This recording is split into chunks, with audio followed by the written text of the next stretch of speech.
Crystal glasses touched around the ballroom just as my father lifted his hand for attention. Nearly 100 guests filled the private event space at the Ashcroft Grand Hotel, a place that charged $187 a plate before dessert and somehow still managed to serve dry chicken. My father, Silas Vance, loved the place because people recognized him there. That was usually enough. The room smelled like expensive perfume, polished wood, and the kind of money that wanted witnesses. Family friends, former campaign donors, retired judges, business owners, and a few people nobody seemed to know had gathered to celebrate my father's 70th birthday. I sat halfway down the table, not by accident. Nobody had assigned seats, but somehow Cassandra always ended up next to our father while I found myself near the people asking where the restroom was. Then the ballroom doors opened, 20 minutes late, exactly as planned. My younger sister walked in wearing her full army dress uniform, every ribbon perfectly aligned, every crease sharp enough to cut paper. Conversations stopped. Heads turned. Even the catering staff glanced over. Cassandra smiled, mission accomplished. My father's face lit up so quickly it looked painful. "There she is," he announced. Several guests applauded. Cassandra accepted it like a celebrity arriving at a movie premiere. She kissed our father on the cheek, shook a few hands, and slowly made her way around the room, allowing everyone enough time to admire the uniform. She knew exactly what she was doing, and she was good at it. A waiter pulled out her chair. My father immediately stood again and raised his glass. "I want to make a toast," he said. The room quieted. Silas looked directly at Cassandra. I couldn't be prouder of this young woman, a major in the United States Army. The only Vance who truly serves her country. The applause came instantly, louder this time. I noticed one guest glance toward me before quickly looking away. Awkward. My father didn't mention me. He never did when Cassandra was around. That wasn't new. What was interesting was how comfortable everyone seemed pretending there wasn't another daughter sitting 12 feet away. I took a sip of water. The ice had almost melted. Across the table, Cassandra accepted congratulations like tips at a restaurant. "Oh, it's just work. It takes sacrifice. I'm honored to serve," the usual lines. Then came the question. A family friend named Roger Bennett leaned toward me with a polite smile. Roger was one of the few people in the room who had always treated me normally. "So Valerie," he asked, "what are you working on these days?" Simple question. Harmless question. I opened my mouth. Cassandra beat me to it. "Oh, Val works one of those government desk jobs." A few people chuckled. She continued. "You know how the Army can't function without 3 forms, 4 approvals, and a stapler request?" More laughter. "She's probably the reason my troops get their office supplies 6 months late." The table erupted. Even people who barely understood the joke laughed. My father nearly spilled his wine. I looked around the room. Not angry, just observing. People often reveal themselves when they think they're participating in something harmless. Roger looked uncomfortable. One woman covered her smile with a napkin. A businessman at the far end laughed much harder than necessary. Cassandra leaned back in her chair, pleased with herself. She wasn't finished. "Honestly," she added, "if I ever lose a stapler, I'll know exactly who to call." More laughter. I picked up my water glass, slowly. The room expected something. A defense, an argument, maybe a sarcastic comeback. Instead, I took a drink. Then I set the glass back down. Nothing else. That seemed to disappoint them. The funny thing about silence is that people assume it's weakness. Sometimes it's restraint. Sometimes it's professionalism. And sometimes you're simply collecting information. The conversation moved on. Cassandra started describing a logistics operation she'd recently supervised. My father listened like she was recounting the moon landing. Every story somehow ended with her being the smartest person in the room. Every challenge became evidence of her brilliance. Every success belonged entirely to her. I had heard versions of these stories for years. The details changed. The hero never did. At one point, a waiter accidentally brushed against her chair while refilling water glasses. The man immediately apologized. Cassandra didn't let it go. She made him repeat the apology. Twice. The poor guy couldn't have been older than 22. When he finally walked away, she shook her head. Standards are really slipping everywhere. Nobody challenged her. Why would they? She was wearing the uniform. People confuse authority with character all the time. The birthday dinner continued. The speeches got longer, the wine got stronger, the compliments got louder. And through all of it, I kept noticing something that nobody else seemed to see. Cassandra needed every bit of it, every compliment, every salute, every reminder that she mattered. Without the rank, without the attention, without the applause, I wasn't sure she knew who she was. That realization stayed with me far longer than the jokes. Because arrogance is annoying, dependence is dangerous, especially when someone builds their entire identity around power. I watched my father raise another toast in her honor. I watched Cassandra smile as the room celebrated her. And I wondered how many people there would still clap if they knew what kind of person she became when nobody important was watching. Have you ever stayed silent while someone publicly mocked you because you knew the truth would eventually speak for itself? Tell me in the comments. New stories premiere every day at 8:30 a.m. ET and 1:30 p.m. ET. Join us daily, and don't miss what's coming next. I reached for my glass again as Cassandra launched into another story. And this time the details she casually bragged about caught my attention for a very different reason. I kept my eyes on Cassandra while she entertained the table, and the longer she talked, the more I realized I wasn't listening to a successful army officer. I was listening to a little girl who had never escaped our father. Most people assume family favoritism looks obvious. It usually doesn't. It hides inside 1,000 small moments. The bigger damage happens quietly. In our house, affection worked like a competitive sport. There was never enough praise for both daughters. There was never enough attention for both daughters. There was certainly never enough approval for both daughters. Someone won, someone lost, every single time. My father never announced those rules. He didn't have to. Kids learn quickly when rewards are handed out publicly.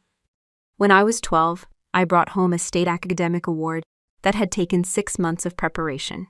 My father glanced at the certificate for maybe 3 seconds before setting it on the kitchen counter. 2 weeks later, Cassandra scored the winning run during a local softball tournament. He framed the newspaper clipping. That pretty much explained our childhood. The pattern repeated for years. If I earned something quietly, it barely existed. If Cassandra earned something publicly, it became family history. My father wasn't cruel in the dramatic movie villain sense. He paid bills, he showed up, he put food on the table. But everything came with a scoreboard. Every conversation felt like an evaluation. Every achievement needed an audience. Every child needed to become a reflection of him. Cassandra figured that out before I did. She adapted. I withdrew. By the time she entered ROTC, she had discovered something powerful. Uniforms impressed our father.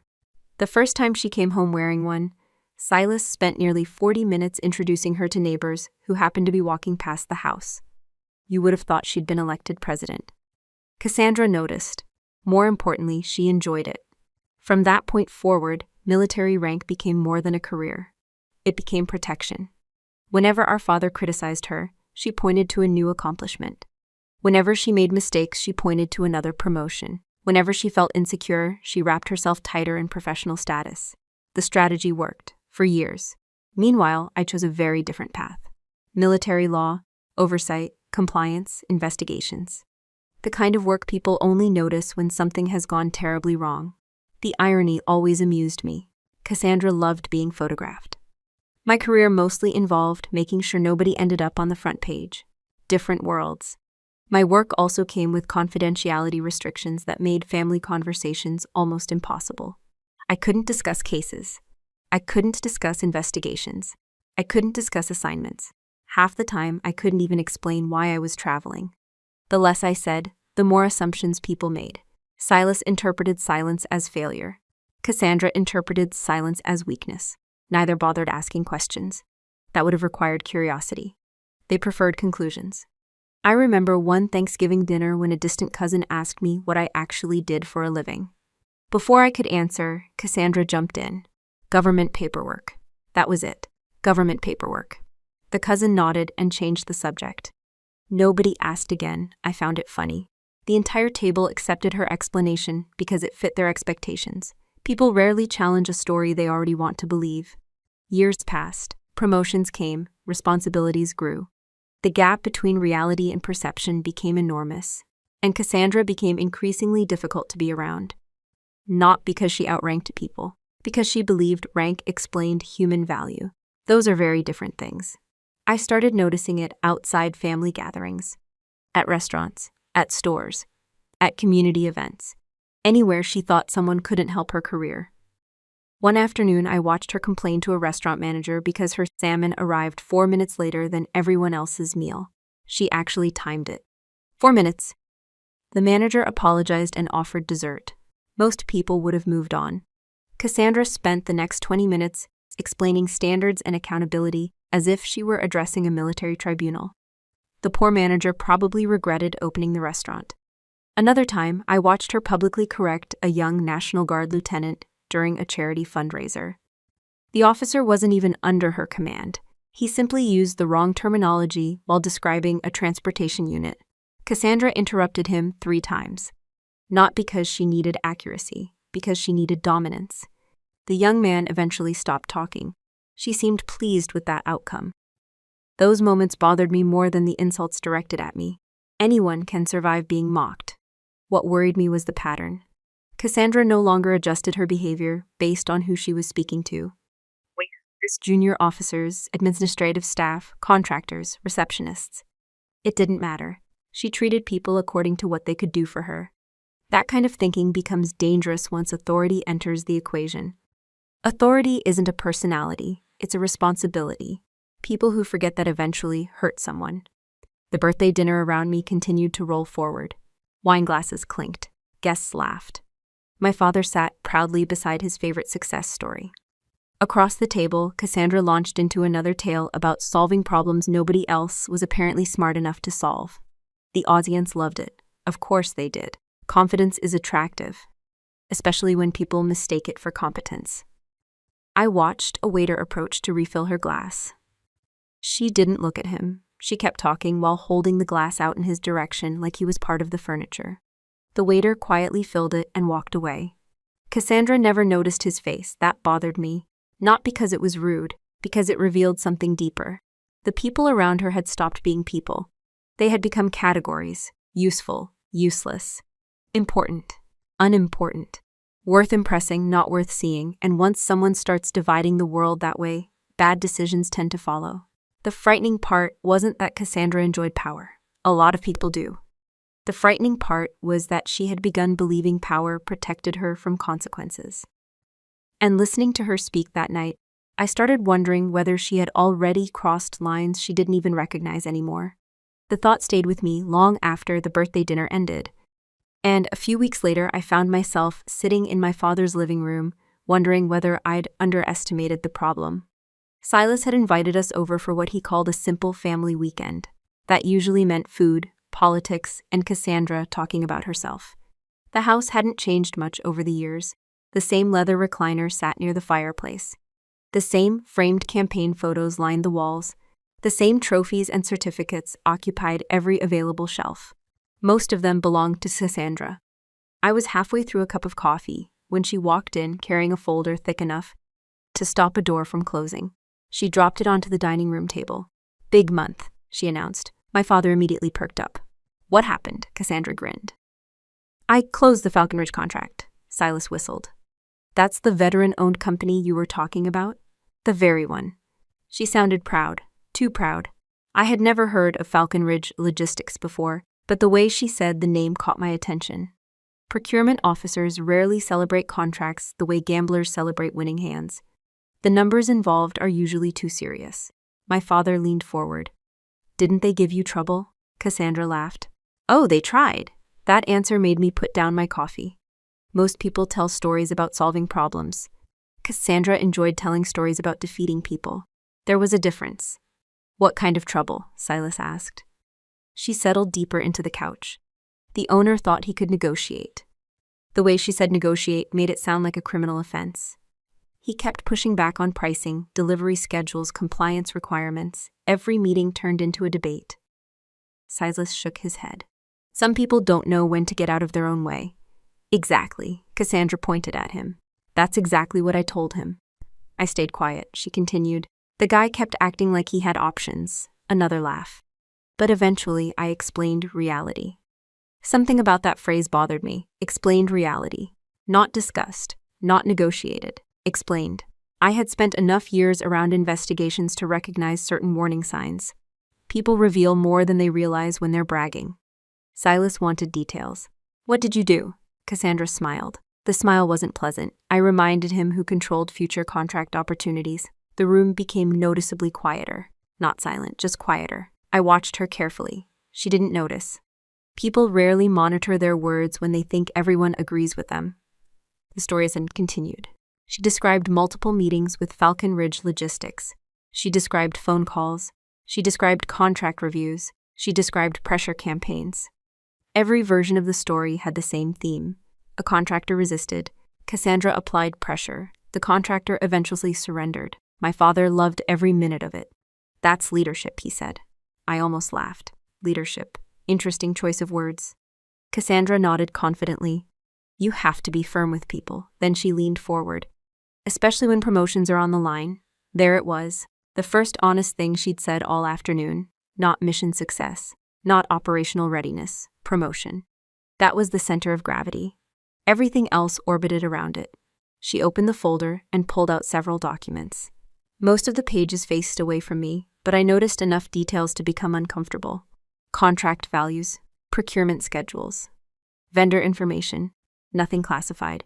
Still, the tone of the conversation was becoming increasingly troubling. My father pointed toward the paperwork. So this gets you the next step? It should. Cassandra smiled again. Once this equipment package gets approved, I'll have one of the strongest performance records in the region. Silas raised his coffee mug. That's my girl. I noticed Cassandra enjoying the praise for about 3 seconds before continuing. The funny part is that contractor eventually stopped arguing. She laughed, completely different attitude by the end. Why? Silas asked. Because I made him understand the consequences. I looked directly at her. For the first time all afternoon, she noticed. Our eyes met. Instead of backing away from the subject, she doubled down. Bad sign. What consequences? I asked. Simple question. Cassandra shrugged. The usual. That wasn't an answer. She knew it. I knew it. But my father didn't seem interested in specifics. He was too busy admiring her confidence. I asked again. What exactly does that mean? The room changed, not dramatically, just enough. Cassandra studied me for a moment, then she smiled. The same smile she'd used at the birthday dinner. The one that always arrived before an insult. Come on, Val. She waved her hand dismissively. You work behind a desk. There it was again. The assumption. The permanent misunderstanding she had built her entire view of me around. She continued. You wouldn't understand the pressure of real command. Silas chuckled. I didn't. Cassandra sat back and crossed her arms. Sometimes you have to break people to get things done. Nobody spoke, not immediately. The sentence hung in the room, heavy, permanent, unavoidable. My father nodded as though she had just delivered a lesson about business strategy. I stared at my sister. She genuinely believed she sounded impressive. That was the frightening part. She wasn't joking, she wasn't exaggerating, she wasn't trying to shock anyone. She was describing her decision-making process. The room suddenly felt much colder than it had a minute earlier. Because I wasn't hearing confidence anymore. I was hearing entitlement. I wasn't hearing leadership. I was hearing coercion. And I wasn't hearing a successful officer describe a difficult negotiation. I was hearing someone casually admit that she viewed authority as a weapon. The worst part was how comfortable she seemed. People who know they've crossed a line usually check the room. They look for reactions. They soften the story. They leave details out. Cassandra did none of those things. She spoke like someone who had spent years convincing herself that results justified methods. That kind of thinking rarely stays contained. It spreads. One shortcut becomes two. One exception becomes policy. One abuse becomes habit. My father launched into another round of praise, but I barely heard him. My attention stayed fixed on Cassandra. Not because of what she had accomplished, because of what she had revealed. She thought she had just demonstrated strength. She thought she had shown us how effective leaders operate. She thought she had earned another round of admiration. Instead, she had to describe behavior that would attract attention from exactly the kind of people who investigate procurement misconduct for a living. And for the first time in my life, I found myself wondering whether my sister's biggest problem wasn't arrogance. It was that she no longer recognized where authority ended and abuse began. The drive back to Washington gave me far too much time to think about that conversation. Most people hear arrogance and roll their eyes. I hear risk indicators. Years of oversight work will do that to you. By the time I returned to my office, the memory of Cassandra's comments had been pushed aside by the Usual flood of reports, briefings, and administrative reviews that filled my schedule. Washington didn't care about family drama. It barely cared about sleep. That was one of the things I liked about it. Facts mattered more than feelings. Evidence mattered more than opinions. The system wasn't perfect, but it was predictable. 3 days later, I stepped into a secure briefing room on the 7th floor of a federal facility where every door required credentials and every conversation stayed behind reinforced walls. The room looked exactly like every other high-security conference room in the city. No windows, no decorations, no personality. Just a long table, government-issued chairs, and enough security equipment to make a spy movie look underfunded. I was reviewing procurement compliance reports when the door opened. Elias Sterling walked in carrying a thick red-striped case file. Elias was one of the few investigators I trusted completely. Not because he was friendly, he wasn't. Not because he was charismatic, he definitely wasn't. I trusted him because he cared about facts more than outcomes. People like that are rare. He placed the file in front of me. "Morning, General." "Morning, Elias." He remained standing. That got my attention immediately. Investigators usually sat down. When they stayed standing, it meant something unpleasant was about to happen. "What do you have?" Elias slid the file closer. "Joint Procurement Review." I glanced at the red markings. Multiple audit flags, multiple agencies, multiple referrals. None of that was encouraging. "How bad?" His expression didn't change. "Worse than we initially thought." That wasn't encouraging either. I opened the file.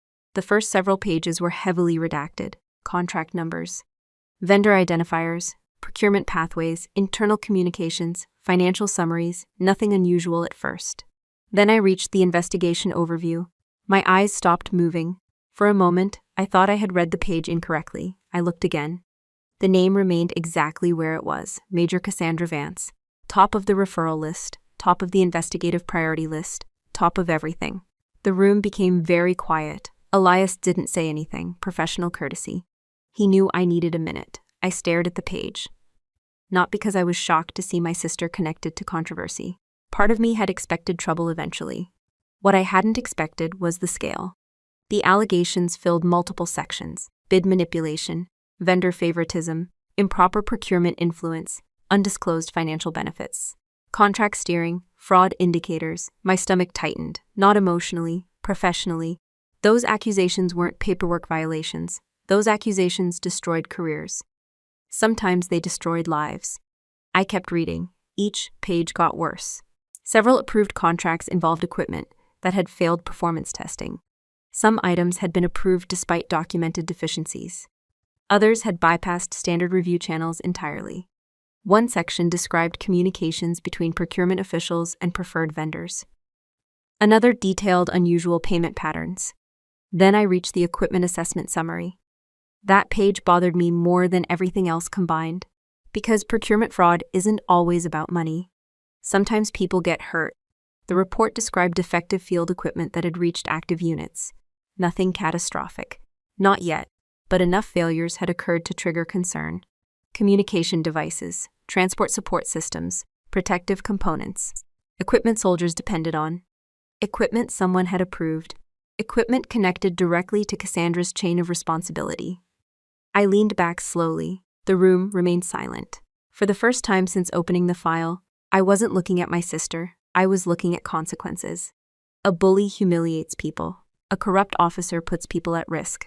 Those are not the same thing. One is unpleasant, the other is criminal. I continued reading. The evidence wasn't complete yet. This wasn't an indictment. This wasn't a conviction. This was the beginning of a formal investigation. But the indicators were strong. Very strong. Strong enough that multiple federal entities had become involved. Strong enough that somebody had elevated the review to our level. Strong enough that Elias Sterling was standing in front of me instead of sending an email.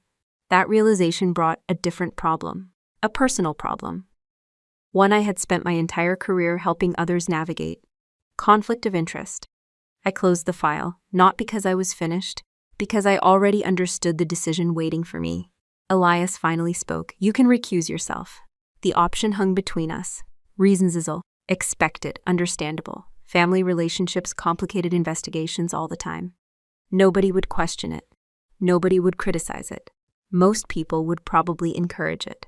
I looked down at the file again. Then I thought about my father. I thought about the birthday dinner. I thought about the restaurant manager, the junior officers, the contractors, the way Cassandra talked about breaking people, the way she treated authority like ownership. Most of all, I thought about the oath. Not the rank, not the position, the oath. People often misunderstand what integrity looks like. They think it's about making difficult choices. Usually it isn't. Usually it's about refusing to make easy ones. Recusal would protect me from discomfort.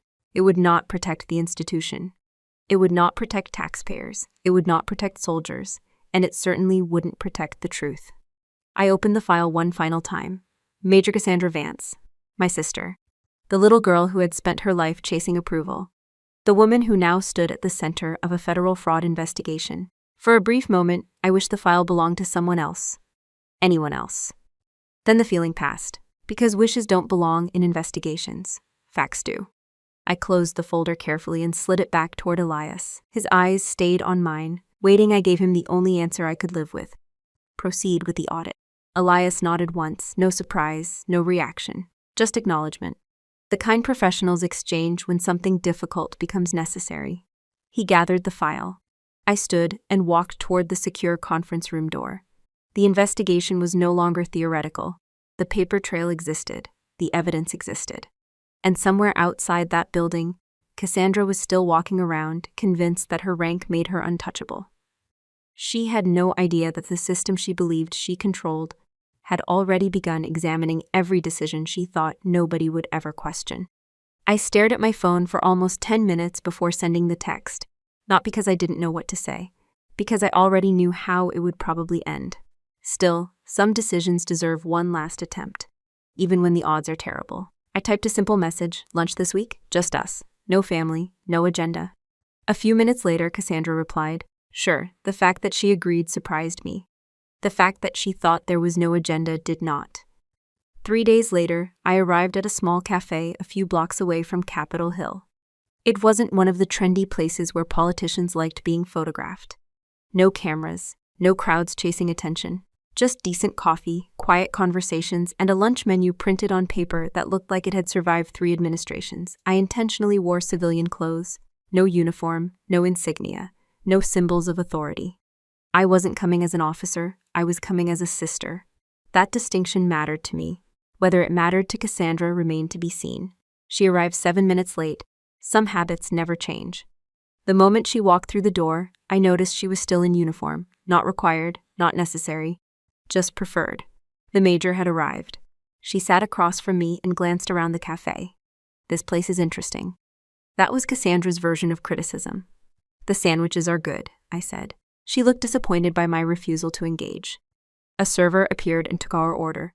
To her credit, Cassandra managed to complete the interaction without correcting anyone's posture or leadership philosophy. Personal growth, we sat quietly for a moment. For the first time in years, there were no spectators, no father, no audience, no competition. Just 2 sisters. At least I broke the silence. So what's this about? Direct, typical. I folded my hands on the table. I wanted to check on you. She laughed. I'm doing great, I nodded. I know you think that. The smile disappeared slightly. Not much, just enough. I chose my words carefully. Years of legal work teach you that precision matters, especially when you can't say everything you know. Your area of responsibility is attracting attention, she frowned. What does that mean? It means there are people asking questions. Questions about what? I looked at her. Your sector. Technically true, entirely true, just not complete. She leaned back. I could almost see the calculations happening. For a brief moment, she seemed uncertain. The feeling didn't last. I don't have anything to worry about. That answer arrived too quickly. People who genuinely have nothing to worry about usually ask follow-up questions. They don't declare victory. I took a slow drink of coffee. Then I gave her something she wasn't expecting, an exit. A real one. Cassandra.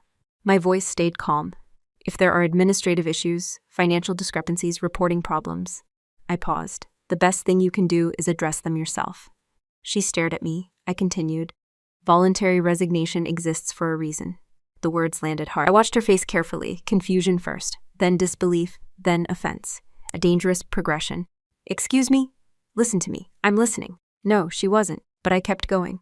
If mistakes were made, fix them now. Cooperate. Make restitution if necessary. Protect yourself while you still can. The table became very still. The sounds of the cafe faded into the background. Neither of us touched our food. For several seconds, Cassandra simply stared at me. Then she laughed, not a happy laugh. The kind people use when their ego has just suffered an injury. Oh, she shook her head. Oh, I get it. I already knew where this was heading. Unfortunately, she was building speed. This is about my promotion. No, you're jealous. There it was, oldest explanation in her collection. Every criticism became jealousy. Every concern became envy. Every warning became insecurity. The theory saved her from having to examine herself. Cassandra. No, she pointed directly at me. Now people were beginning to notice. Several nearby diners glanced in our direction. The server wisely disappeared. You've always hated this. Hated what? She leaned forward. The fact that I actually accomplished something. I almost smiled. Not because it was funny. Because it was familiar. There is a strange comfort in watching someone repeat the same mistake over and over. At least it's predictable. I kept my voice low. I'm trying to help you. That made everything worse. Her chair scraped loudly against the floor as she stood. Several conversations stopped. The entire cafe was paying attention now. Perfect. Exactly the audience Cassandra needed. She pointed her finger at me, not dramatically, angrily. The difference matters. I am a major in the United States Army. The room was silent. A few people exchanged looks. Nobody knew why this woman was suddenly announcing her rank during lunch. I did. She wasn't talking to them. She was reassuring herself. Her voice dropped into a harsh whisper. I am untouchable by little civilian clerks like you. The sentence hung in the air. I looked at her, really looked at her, not the uniform, not the rank, not the performance, her. And for the first time, I saw something I hadn't wanted to admit. She genuinely believed it. Not the insult, the untouchable part. She believed the system worked differently for people like her. She believed authority created immunity. She believed consequences were things that happened to other people. That realization hurt more than the accusation, because the woman standing in front of me wasn't merely arrogant anymore. She was disconnected from reality. I didn't argue. I didn't defend myself. I didn't reveal anything. There was no point. You cannot reason someone out of a fantasy they are actively protecting. Cassandra grabbed her purse. You know what your problem is, Val? I remained seated. No, you never mattered. A few diners winced. Even strangers recognized an ugly sentence when they heard one. She turned and headed toward the exit. Halfway to the door, she stopped. For a moment, I thought she might come back. Maybe apologize, maybe ask questions, maybe finally listen. Instead, she adjusted her uniform jacket and walked out. The door closed behind her, just like that. I sat alone at the table. 2 untouched lunches, 2 cups of cooling coffee, one final opportunity gone. The server eventually approached. You okay? I looked toward the door, then back at the table. Yeah, it wasn't entirely true. But it wasn't entirely false either. Because what hurt wasn't losing the argument. There had never been an argument. What hurt was realizing I had just offered my sister the safest path she was ever going to get. A quiet resignation. Financial restitution. A chance to rebuild her life before public consequences arrived. She could have walked away with dignity. Instead, she walked away with confidence. And those are not the same thing. As I reached for the check, I found myself thinking about something every investigator eventually learns. The people who survive scrutiny aren't usually the smartest. They're the ones willing to admit they're wrong before the evidence forces them to. Cassandra had just made her choice. And for the first time since opening that investigation file, I stopped wondering whether she could still save herself. I put my phone face down on the kitchen counter after reading Cassandra's text for the 3rd time. Emergency family meeting, today. Dad's house. Be there, no explanation. No details, just a command. Very Cassandra. A week had passed since the cafe. A week since she had rejected the only warning I could legally give her. A week since she had walked away, convinced she was untouchable. Now she wanted an emergency meeting. That told me everything I needed to know. People who believe they're winning don't schedule family interventions. I arrived 15 minutes late on purpose, not to make a statement, to avoid being trapped alone with either of them before the show started. The moment I stepped inside, I knew things had changed. The energy felt different, wrong. My father looked exhausted, not physically, emotionally. The man who usually carried himself like a retired king seemed smaller somehow. Across the room, Cassandra paced back and forth near the fireplace, still in uniform, still holding onto the same shield. But this time it wasn't working. She stopped pacing when she saw me, finally. No greeting, no hello, just accusation. I took a seat on the far end of the couch. What happened? That was all I asked. Cassandra looked at our father before launching into a speech that sounded suspiciously rehearsed. They froze everything. I already knew. Officially, I shouldn't have. But investigations move quickly once auditors start finding evidence. What do you mean everything? Silas asked. My unit's accounts. She threw her hands into the air. Operational systems, procurement acts, internal databases. Her voice grew louder. They seized hard drives. My father looked horrified. Can they do that? Apparently. The bitterness in her voice was impossible to miss. I remained silent. Cassandra pointed toward me. Tell him, moved to tell him this isn't normal. I folded my hands. It depends. Wrong answer. At least from her perspective. Cassandra stared at me. Depends on what? The findings. The room went quiet. She immediately looked away. Another warning sign. People confident in their innocence usually want investigations. People worried about investigations want investigations to disappear. Cassandra wanted disappearance. Fast, she resumed pacing. This is political. Nobody responded. This is personal. Still nothing. This is a vendetta. There it was. The word she'd been building toward. Vendetta. Not evidence, not procedures, not audits. Vendetta. The idea seemed to comfort her. Because if she was the victim of a conspiracy, she never had to consider the possibility that she'd created the problem herself. My father finally found his voice. Who would do this? I don't know. Lie. I knew she suspected exactly who was involved. Not by name, by function. The people she had spent years dismissing. The people whose job was accountability. She pointed toward a stack of folders on the coffee table. They've interviewed contractors. Another warning sign. They've subpoenaed records. Warning sign. They've reviewed procurement communications. Big warning sign. Every sentence made the situation worse. Silas looked increasingly panicked. Then his attention shifted toward me, a familiar mistake. Whenever our family encountered a problem, someone eventually decided I was responsible for solving it, usually without understanding what I actually did. Valerie, I already knew where this was going. You have government contacts. There it was. I almost smiled. After years of being dismissed as a paper-pushing nobody, I had suddenly become useful. Interesting timing. I know people. Silas leaned forward. You know people too. Not the same people. Not even close. But he didn't know that. Cassandra jumped in. Exactly. Hope appeared on her face for the first time all afternoon. Not because she trusted me. Because she assumed she could use me. A dangerous difference. Make a few calls. I stared at her. She continued. Get this shut down. The room became very still. For a brief moment, nobody spoke. Not because the request surprised me, because hearing it out loud made the delusion impossible to ignore. Cassandra genuinely believed federal investigations worked like parking tickets. Know the right person, make the right call. Problem solved. I shook my head. No, one word. Simple. Final. The reaction was immediate. What do you mean no? I mean no. Silas sat forward so abruptly the couch cushions shifted. Valerie, this is family. There it was, the family card. The emergency exit people reach for when logic fails. I remained calm. So are consequences. That answer landed poorly, very poorly. Cassandra's face turned red. You're unbelievable. I said nothing. She stepped closer. They're trying to destroy my career. I looked at her. No. The word slipped out before I could stop it. She froze.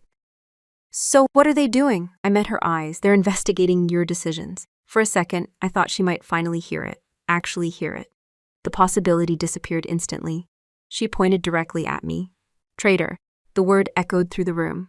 My father didn't correct her. That hurt more than I expected. Not because I needed defending, because silence can be an answer. And his answer was obvious. Silas stood up. If you won't help your sister, maybe you shouldn't be part of this family. There it was, the threat. The same weapon he'd used our entire lives. Approval, withdrawal, reward, punishment. Except something was different now. For the first time, it had no power. I slowly stood from the couch. Neither of them spoke. Neither of them moved. Years of family history seemed compressed into a single moment. The golden child. The disappointed daughter. The father who never understood either of them. I looked at Cassandra first. Then at Silas. My voice stayed quiet. I cannot stop a storm that you seeded yourself, Cassandra. Nobody responded. What could they say? The audits were real, the evidence was real, the consequences were real, the fantasy was the only thing collapsing. I picked up my keys from the side table. Silas folded his arms. Cassandra looked away. Neither asked me to stay. That told me everything. I walked toward the front door, past the campaign photos, past the framed newspaper articles, past decades of competition I had never agreed to participate in. When I opened the door, I paused for half a second. Not because I was uncertain, because I realized something. This was the last time I would ever leave that house as a daughter hoping to be understood. The door closed behind me. Inside, they remained together. Father and favorite child, still searching for someone else to blame, still convinced reality could be negotiated, still trapped inside the same echo chamber that had protected every bad decision right, up until the moment consequences arrived. And for the first time in my life, I didn't feel responsible for saving either of them. The silence in my house that evening felt very different from the silence in my father's living room. One was peaceful. The other had been crowded with denial. I sat at my desk reviewing the final hearing packet long after sunset. The investigation had moved faster than most people would expect, but procurement fraud cases often do once the documentary evidence starts aligning. Contracts don't forget. Emails don't get nervous. Bank records don't change their stories. People do. Paper usually doesn't. The Article 32 hearing was scheduled for the following week. By then, the audit team had assembled thousands of pages of records, vendor communications, procurement approvals, financial transfers, performance reviews, internal messages, contract modifications. Every piece by itself looked manageable. Together, they told a story. And it wasn't a good one. The morning of the hearing, I arrived before most of the participants. The tribunal room occupied part of a secured military judicial facility that had seen decades of disciplinary proceedings. Nothing about the building felt dramatic. No television cameras, no reporters waiting outside, no crowd gathering in the hallway. Real accountability is usually much quieter than people imagine. The room itself reflected that reality. Dark wood, military flags. Rows of seating, a raised section for the tribunal, no theatrics, no audience applause, just process. I reviewed the final materials one last time before stepping into a private preparation room. For a brief moment, I allowed myself to think about Cassandra. Not the major, not the subject of an investigation, just my sister. The girl who used to race bicycles with me through our neighborhood. The girl who once cried because she got lost during a county fair. The girl who spent her entire life trying to earn a level of approval our father never seemed capable of giving permanently. Then I closed the folder. Because memory and responsibility are not the same thing. The hearing began at 9 a.m.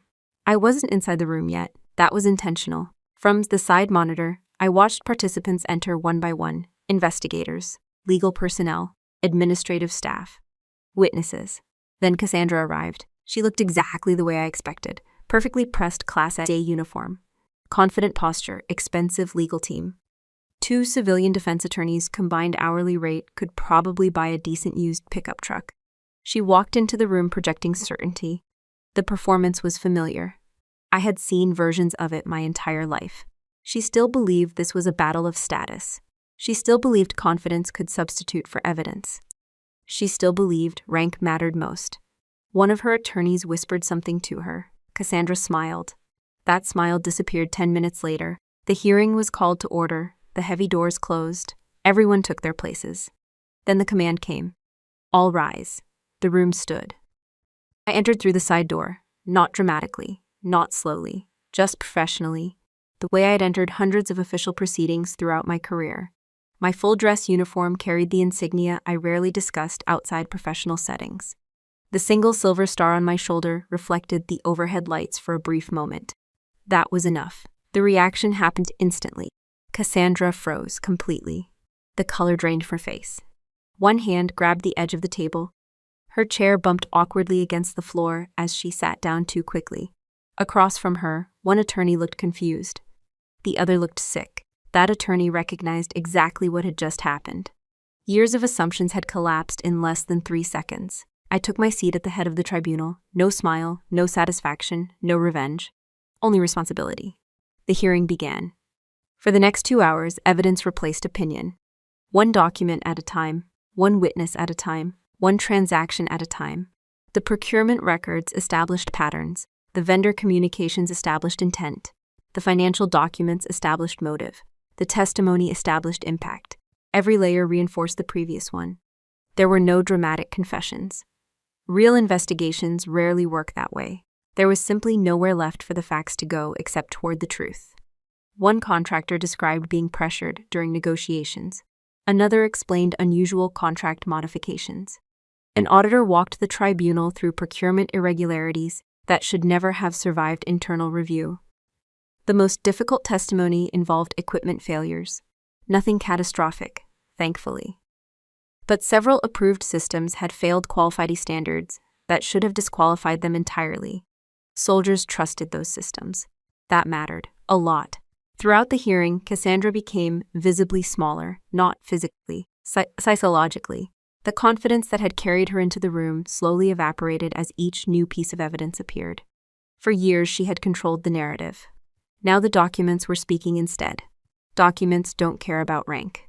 Near the end of the proceeding, her lead attorney requested an opportunity for a statement. Permission was granted. Cassandra stood. For a moment, I almost hoped she would finally accept responsibility. She didn't. Instead, she talked about service, she talked about sacrifice, she talked about her record. Then she reached for the one argument she had used her entire life. Family. Her voice trembled slightly. Whatever mistakes may have happened, I would hope family could still matter. The room remained silent. Several people lowered their eyes. Not because they agreed. Because everyone understood what she was trying to do. She wasn't speaking to the tribunal. She was speaking to me. Trying to find the sister she thought she still understood. I met her gaze. Then I answered, "In this room, Major, there is only the uniform and the oath you broke." The words landed harder than I intended. Not because they were cruel, because they were true. Cassandra slowly sat down. For the first time since entering the room, she had nothing left to say.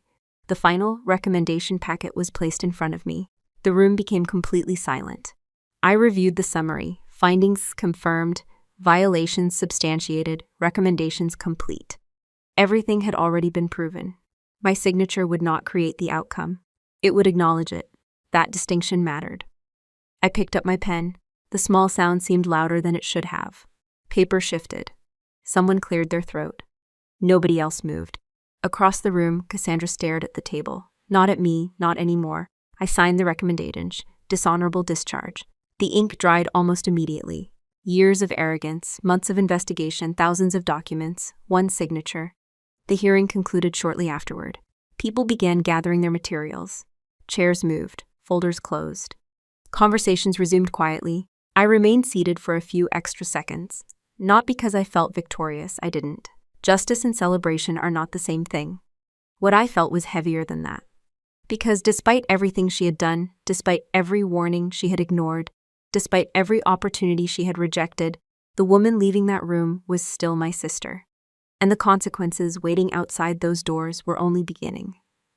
I stayed in the empty tribunal room for a few minutes after everyone else left. Not because there was anything left to do. Because I needed a moment where nobody wanted anything from me. The past several months had been filled with investigators, attorneys, auditors, witnesses, reports, interviews, and decisions. Every day had required another layer of professionalism. Another reminder that personal feelings could never be allowed to drive official responsibilities. Now the hearing was over. The process would continue. But my role in it had changed. The room eventually emptied completely. The flags remained. The chairs remained. The long wooden table remained. Everything looked exactly the same, except nothing was. I gathered my files and walked out. The hallway was quiet. Halfway to the exit, I passed Elias Sterling. He was carrying a stack of folders under one arm. Neither of us stopped. Neither of us needed to. Professional people understand certain moments. He simply nodded once. I nodded back. That was enough. The investigation continued, moving through the remaining legal channels over the following months. Administrative findings became formal actions. Formal actions became consequences. Consequences became reality. Reality can be surprisingly expensive. Cassandra lost her commission. She lost her rank. She lost the retirement benefits she had spent years assuming were guaranteed. Federal charges followed. Restitution orders followed. Eventually, so did criminal penalties. The woman who once believed she was untouchable discovered that government records have very long memories. No dramatic speeches changed the outcome. No powerful friends appeared. No secret phone call saved the day.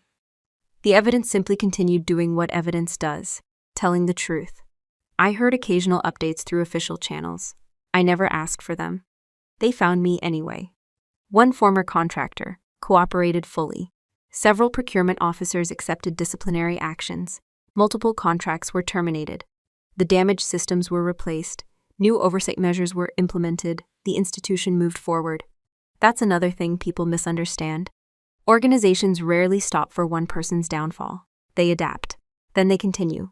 The hardest update wasn't about Cassandra, it was about my father. Silas had spent his entire life building a reputation around public perception. He cared deeply about what people thought, probably more than he cared to admit. The scandal hit him hard. Not because he lost his favorite daughter, because he lost the story he had spent years telling about her. Those are very different losses. One evening, several weeks after the final administrative actions became public, my phone rang while I was reviewing documents at home. Silas Vance. The screen displayed his name. I stared at it. The call went to voicemail. A few minutes later, another call arrived, then another, then another. I didn't answer. Eventually, the voicemails started appearing. The first one lasted 23 seconds. The second lasted almost a minute. The third lasted nearly 3 minutes. I listened to them later that evening, not because I expected closure. Curiosity can be a powerful thing. The first message sounded nervous. The second sounded desperate. The third sounded familiar. My father wasn't apologizing because he finally understood what he had done. He wasn't apologizing because he regretted years of favoritism. He wasn't apologizing because he suddenly recognized my value as a daughter. He had discovered something. The same thing Cassandra had never known, who I actually was, or at least part of it. Somewhere during the investigation, people had connected names. Information had surfaced. Conversations had happened. The daughter he dismissed as a low-level government employee turned out to occupy a position he never imagined. Now he wanted access again, not to me, to what I represented. Status, influence, prestige. The same currency he had always valued most. I deleted the messages, not angrily, just quietly. A strange sense of calm followed. The kind that arrives when a question you've carried for years finally answers itself. A few days later, I stood on the balcony of my home overlooking the city lights. Washington looked different at night, less political, more human. Office buildings glowed in the distance. Traffic moved steadily below. A helicopter crossed the skyline before disappearing into darkness. I held a cup of coffee and listened to the sounds of the city. For the first time in a long while, nobody needed anything from me. Nobody was demanding loyalty. Nobody was asking for exceptions. Nobody was asking me to choose between family and principles. The choice had already been made. A surprising number of people assume stories like this end with satisfaction. They imagine revenge, celebration, victory. They imagine some dramatic feeling of triumph. I didn't feel any of those things. Cassandra was still my sister. Nothing would ever change that. Knowing the outcome didn't erase childhood memories. It didn't erase shared holidays. It didn't erase decades of history. Consequences don't rewrite the past. They simply respond to it. What I felt standing on that balcony wasn't happiness. It was peace. The quiet kind. The kind that appears when your actions finally match your values. The kind that arrives when you stop carrying responsibilities that never belonged to you in the first place. For years, I believed I could somehow earn my father's approval. For years, Cassandra believed she could secure hers through rank and recognition. In the end, neither strategy worked, because approval built on status eventually disappears when the status disappears.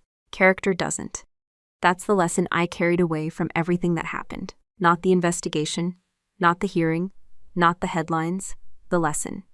True dignity has very little to do with titles. It has nothing to do with applause. It has nothing to do with how many people stand when you enter a room. Those things come and go. Real dignity is what remains when nobody is watching. It's the decision you make when lying would be easier. It's the standard you keep when breaking it would benefit you.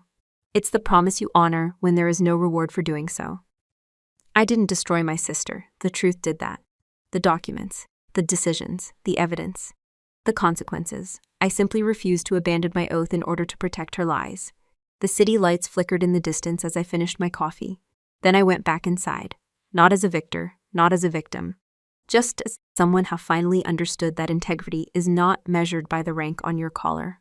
It's measured by what you're willing to sacrifice to keep it. I spent a long time believing Cassandra was the biggest problem in my life.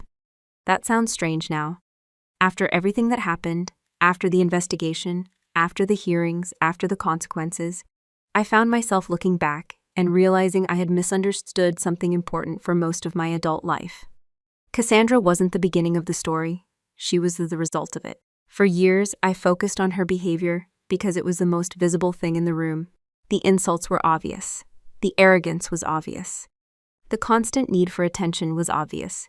It was easy to look at her and conclude that she was the source of all the damage. The older I got, the more I realized that wasn't entirely true. The real problem started much earlier. It started in a house where love felt conditional. Some of you listening probably know exactly what I mean. Maybe you grew up in a family where one child could do no wrong. Maybe you were the responsible one who was expected to understand everything. Maybe you spent years trying to earn approval that seemed to move farther away every time you got close to it. Those things leave marks. Not always visible ones, but they stay with you. My father never sat us down and announced that one daughter mattered more than the other. Life is usually more subtle than that. Instead, he rewarded what made him look good. If something brought public recognition, it received attention. If something happened quietly, it barely existed. At first, those differences seemed small. A compliment here, a celebration there, a little extra attention, a little extra pride. Over time, those small moments became a system. And systems shape people. Looking back now, I can see that Cassandra and I adapted to the system in completely different ways. She learned that praise could be earned through visibility. She learned that status created approval. She learned that achievement wasn't enough unless people were watching. Eventually, rank became more than part of her career. It became part of her identity. That was the trap. Because careers can be taken away. Titles can disappear. Positions can change. If your entire identity depends on those things, you become fragile without realizing it. I made a different mistake. I spent years trying to prove my worth through performance.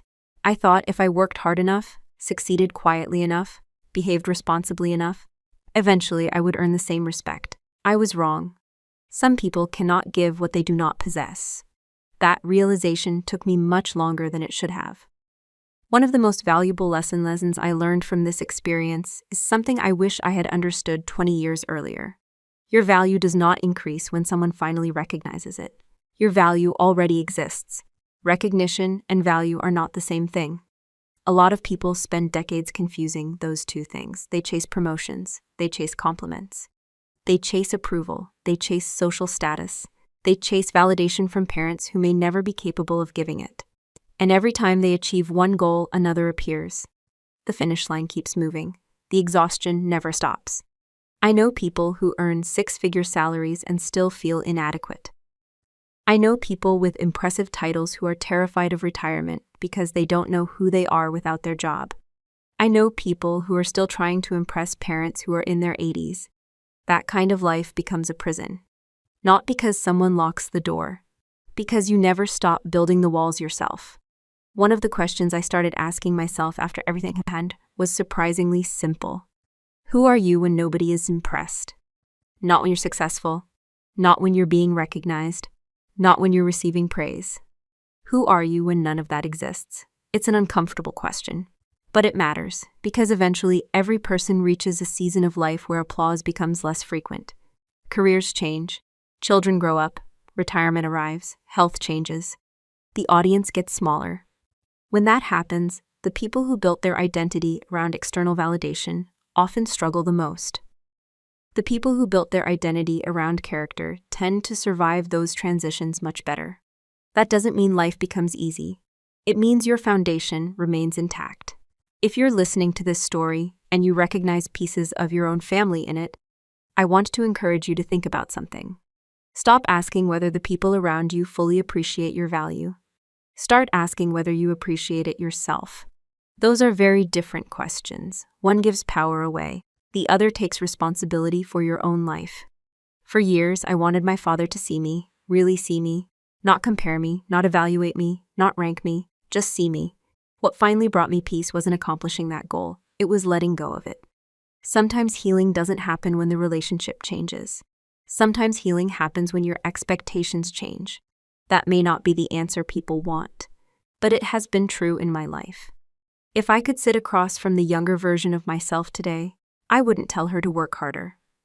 I wouldn't tell her to prove more. I wouldn't tell her to compete.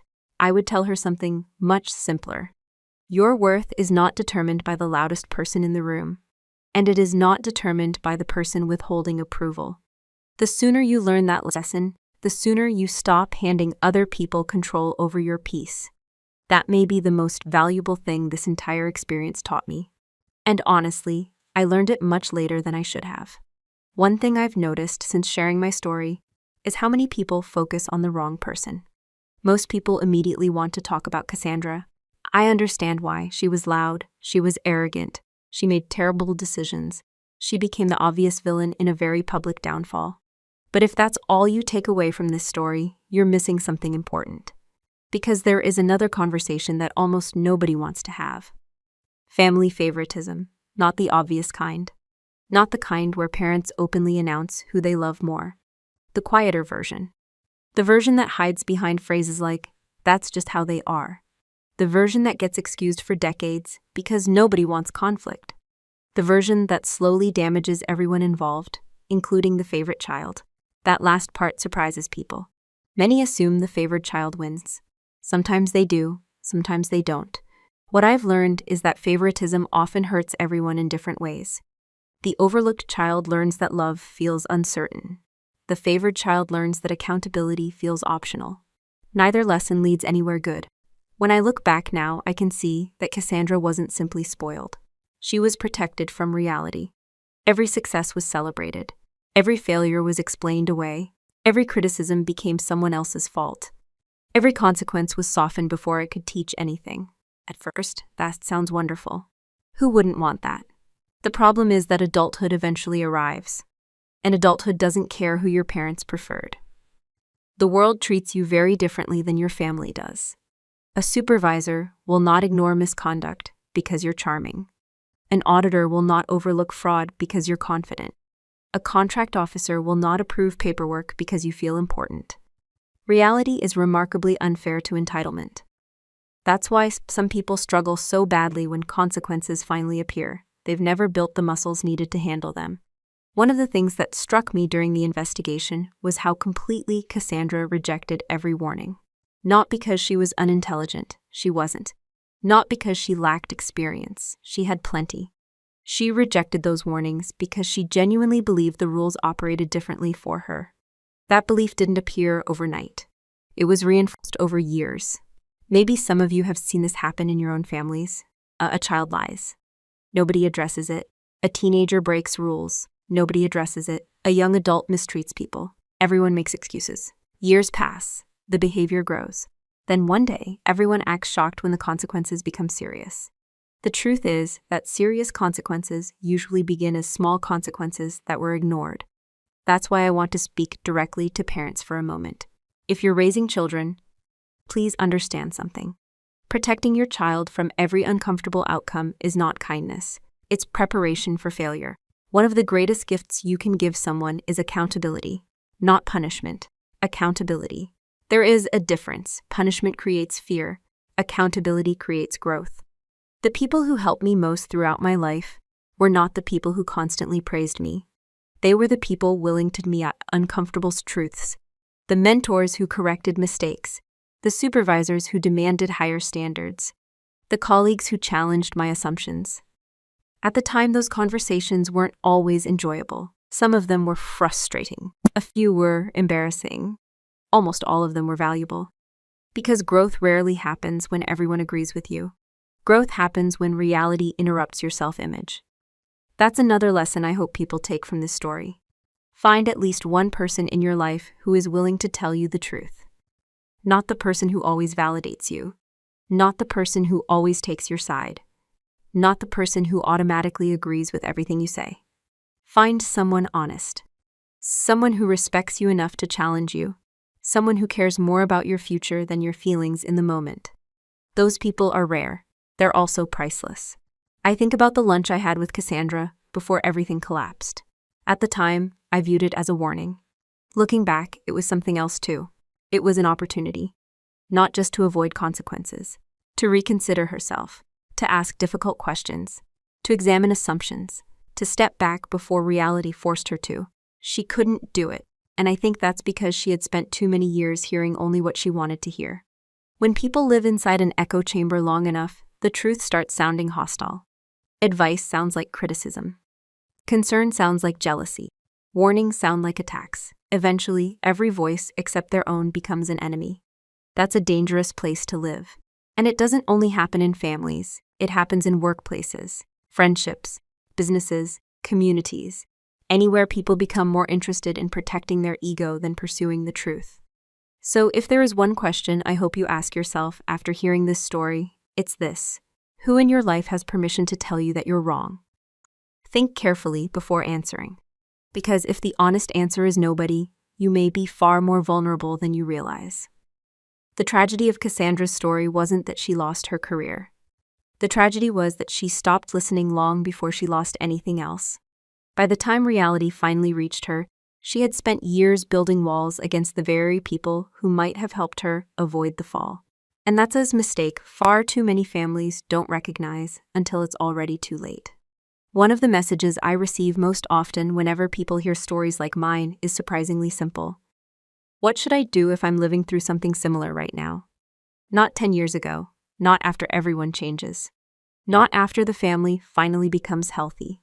Right now. The truth is, many people listening to this story aren't thinking about Cassandra. They're thinking about their own lives. They're thinking about the brother who always gets another chance, the sister who never takes responsibility, the parent who manipulates with guilt, the family member everyone protects, no matter what they do. And they're wondering whether they're the problem for finally getting tired of it. If that's you, I want to tell you something I wish someone had told me years ago. Loyalty and surrender are not the same thing. A lot of families confuse them. You're expected to stay quiet in the name of loyalty. You're expected to tolerate disrespect in the name of loyalty. You're expected to ignore bad behavior in the name of loyalty. You're expected to sacrifice your peace in the name of loyalty. Eventually, the word loyalty becomes a tool, not a value. A tool. Whenever someone says, if you loved me, you would, pay attention to what comes next. Sometimes it's reasonable. Sometimes it's manipulation wearing a nicer outfit. I learned that lesson slowly, probably too slowly. For years I thought being a good daughter meant fixing problems, keeping peace, avoiding conflict, absorbing frustration, making things easier for everyone else. The problem with that strategy is simple. You become responsible for things that were never yours to carry. One day you wake up exhausted, not because life is hard, because you've spent years carrying other people's choices. That's not kindness. That's unsustainable. One of the hardest lessons from my experience with Cassandra was realizing that loving someone does not mean protecting them from consequences. In fact, sometimes the opposite is true.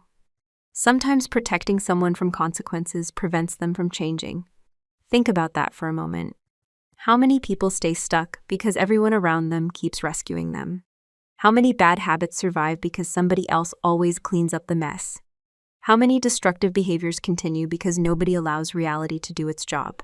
Consequences are uncomfortable, but they're also teachers, often the best teachers. I know many people struggle with that idea, especially parents, especially siblings, especially people with strong caregiving instincts. You see someone heading toward a wall, and every part of you wants to pull them back. Sometimes that's the right thing to do. Sometimes it isn't. One question I started asking myself changed everything. Am I helping this person solve a problem, or am I helping them avoid responsibility for it? Those answers are rarely the same. Another lesson I want to share involves boundaries. I know some people dislike that word. It gets used so often that it can start sounding like a cliché. But healthy boundaries are not punishments. They're instructions. They tell people how to remain in your life. Without them, relationships become confusing. Resentment grows, expectations become distorted. Everybody suffers. One boundary changed my life. I stopped participating in conversations that required me to deny reality. That sounds simple. It isn't. Many families operate through shared denial. Everyone knows what the problem is. Nobody says it, Everyone sees the behavior, nobody addresses it. Everyone feels the consequences, nobody names them, so the silence becomes normal. Breaking that silence often makes people uncomfortable. That's okay. Growth is usually uncomfortable before it's useful. Looking back now, I don't regret refusing to intervene on Cassandra's behalf. I don't regret refusing to stop the investigation. I don't regret refusing to sacrifice my oath. What I would regret is the opposite. I would regret helping someone escape accountabilities simply because we shared the same last name. Character is tested when principles become expensive, not when they're convenient. Anyone can claim integrity when nothing is at risk. The real test arrives when doing the right thing costs you relationships, approval, opportunities, or comfort. That's when you discover what you truly believe. And that brings me to one final thought. If you've spent years being underestimated, overlooked, or treated as less valuable than someone else, please don't make the mistake of measuring your worth through their opinion. People have limitations. Families have blind spots. Parents make mistakes.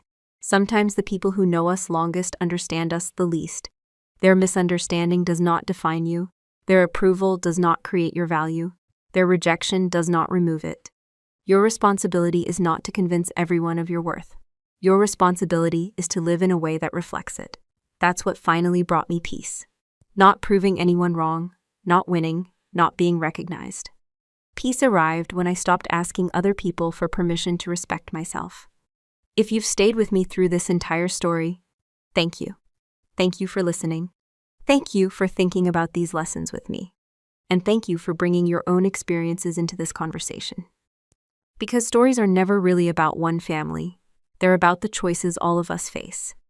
If this story spoke to you, if you've ever struggled with family favoritism, unhealthy loyalty, difficult boundaries, or standing by your principles when it would have been easier not to, I hope you'll join us again. Subscribe to the channel and become part of our community.